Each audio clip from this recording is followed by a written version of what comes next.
Hi guys! For cleaning wound at home, kailangan din po natin ng cotton balls. At para mapadali ang ating paglilinis, ilipat na lang po natin yung ating mga liquids sa spray bottle para spray-spray na lang po tayo. At dito nga sa namamagang paa dahil sa paso, itry natin ang sodium chloride and as you can see, parang normal lang siya na tubig na ina-apply pero mahapdi at may kirot din po yan.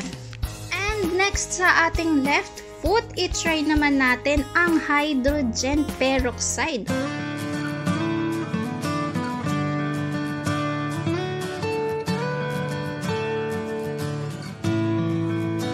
So, ayan guys, kita nyo naman, bumubula po siya kapag natama dun sa affected area or dun sa mismong may sugat.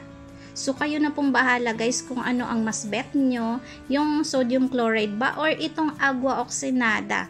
Feeling ko kasi kapag bumubula, alam mo na parang effective siya, no? Kasi pag affected, doon lang siya bumubula at pag natama naman siya doon sa walang sugat, hindi naman bubula yung skin mo. So, parang pinapatay niya yung mga bacteria na nandun sa sugat mo. Pero, the same po yung dalawang yan, nakapagpapadali po siyang gumaling ng sugat, nakakadry siya agad ng mga sugat.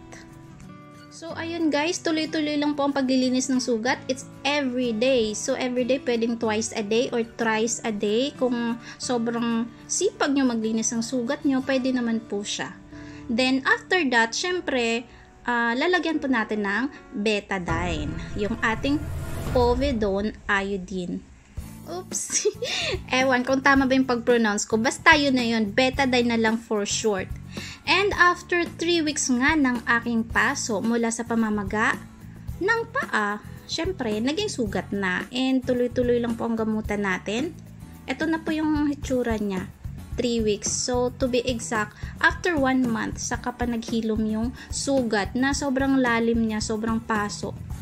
Sobrang lalim siguro ng paso, nasama yung mga ugat. Etong paa kasi na to ay napalusong doon sa simento, nakakahalo lang galing dun sa concrete mixer kasi mabubuhos nga sila. Dapat talaga guys, safety first, 'di ba? Bye. Ingat.